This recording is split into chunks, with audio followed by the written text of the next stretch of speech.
Corner, Edir.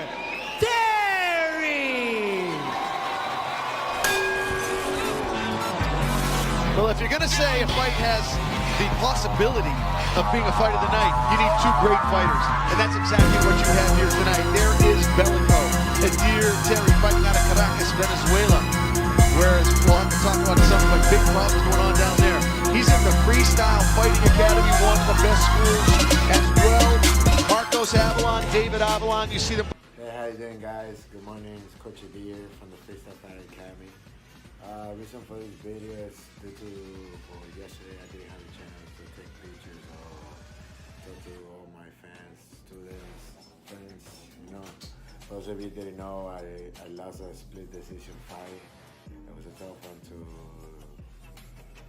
swallow it. There's a lot of things that come to my head when it comes to this, but the fact that I'm doing this is because I want to bring something up, which is a lot about the black belt psychology, which is I learned that from Master Marcos, and I'm very grateful that I can use this thing on a regular basis, and it's something very, very, very important that I believe for every fighter out there. You need it. Be able to know how to put yourself in the mental game, and definitely something that I want to bring that up for you guys. Talk about it a little bit. Let go. Now Waggy smartly trying to sell it to the crowd and sell it to the ref that this is nothing. No, but the referee, see, he finally let go, and now he's in full mount. I believe he should have done that a little bit earlier. But for Waggy, the referee's not going to pull you off when you're in a submission. Right. Waggy's so tough off his back. So tough. Yeah. It's really, really, really hard. So yeah, black belt psychology, that's something that I learned from the master many years ago, Master Marcos Avalon. He's the creator that did that with Master D. And he taught me a lot of things from it, you know, and something that I apply every single day of my life. As a person, as a human being, as a student, as a coach, as a fighter, you know, I try to apply that in every aspect of my life. And it's something very, very important that you need to understand.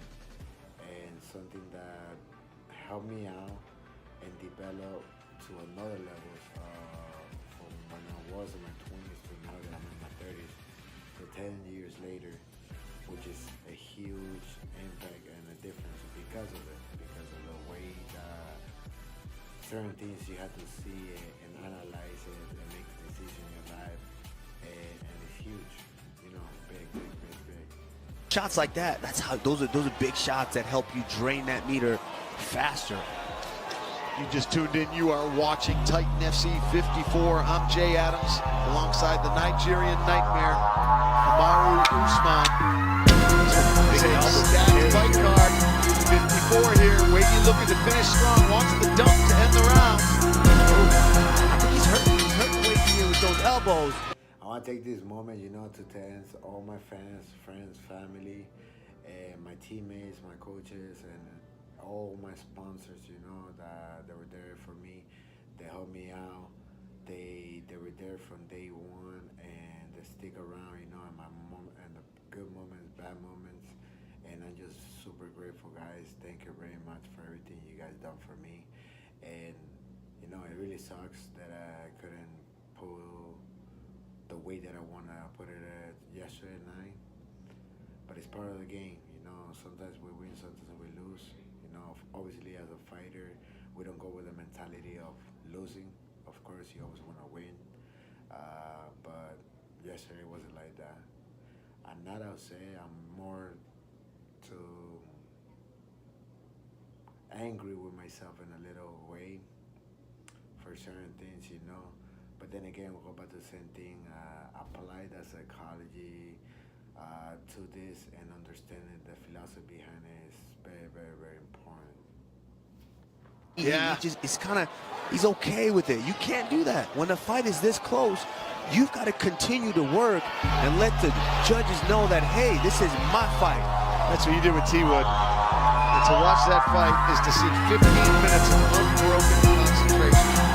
Well, the 25. 25, sorry. Who was counting that? That's what I meant. You literally gave him nothing. I've never seen T-Wood shut down like that, pretty much in every aspect of the game. T-Wood is a very, very tough champion. He's a tough champion. And it was an honor to fight a guy like that. But Edir Terry has done a great job of reversing position, getting back on top. Now he's landing some shots. He's trying to put an exclamation mark on this. Wow, that was a razor thin. Oh my goodness, how do you guys score this at home? I mean, this is just... I don't know if you can see there, but this is the rule. 80% mental, 20% physical. Now, what does that mean? It's a rule that I've been living through it for over 10 years. And it has to do a lot with the psychology of warfare, how you use it in the way for fighting. Something that I have applied on myself as an athlete, as a coach, as a student, as everything that you guys can imagine and relate it to. But definitely, the past 2 months, it was the most important 2 months that I would say that this rule play the big amount of all of them. And it's something that I've been teaching to all of my students, even to my teammates and athletes that compete. At the end of the day, it's always going to be 80% mental, 20% physical, you know. And it's definitely incredible now that I can relax and think about everything that I went through in the past month. A lot of people don't know because I'm a very private person. I like to keep everything in the down low. Only my closest people in the circle, like my teammates, my coaches, people that are really, really like in that little small circle, they understand the circumstances that we go through every single day as a battle, as a fighter, before we step into that cage. And it's something that amazed me a lot, you know, because this rule, even then that I've been doing it for over 10 years, is a rule that really pushed my limits. And I didn't know that I was gonna be able to do all of this after all, which is 80% mental and 20% physical.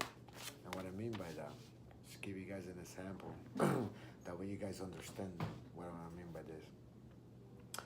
Everything that going to this fight, I'll give you an example. Today's the 27th. Yesterday was the 26th, which was the fight day, April 26, 2019. Everything I'm about to tell you is technically happened in a period in a month, in 4 weeks to 5 weeks, around there. First thing that I have, it was before I start, this is not excuses, and this is not things is like, oh, I see, wow, what happened with him. No. Everything that I'm about to tell you and explain to you, there's a reason behind it at the end. This is some of the stuff that was happening. Like, you know, like for me, I'm pretty sure the fighters go through even worse. And many other things, all right? So just giving you a perspective, that way you guys can see the metaphor that I'm trying to teach you here. So for example, like the first thing that happened to me, I have a nose operation in the inside. I ended up doing something like a small operation because I was having a hard time breathing. So I did that literally around, I believe it was 3.5, it was 3.5 weeks before the fight. That was very close to anything. And the reason why I did it, because it was really hard to be able to get appointments either before or after the fight, because the doctor is too damn busy because of it. Well, anyways, that happened. Funny part is that the doctor told me that I was gonna be bleeding for a while, for the next couple of weeks. At the same time, obviously, I'm training for a training camp, and I'm doing everything that I need to do, you know, and obviously I'm gonna be getting hit in the face, and while sparring, while grappling, wrestling, doing everything that you're supposed to do, even conditioning, I was bleeding. And it was part of the game. And we go back to the same mentality. It was 80% mental, 20% physical.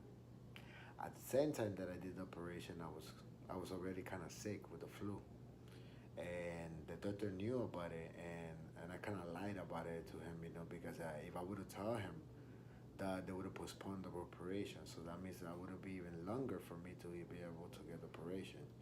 So I took it and I said, fuck it, like you gotta do what you gotta do. Now, after that, obviously, while I was training, there was an injury that happened to me. What was it? A month ago. So basically, more than 30 days, I've been training with one of my legs that really messed up. I'm not gonna give details behind it, but it was really really messed up to a point that I couldn't use it at all. I was doing everything, focusing on the other side of my leg, and every training session that I was doing, everything, every game plan, it was has to be directly to that side. Just like my teammates, and I'm not gonna name them either.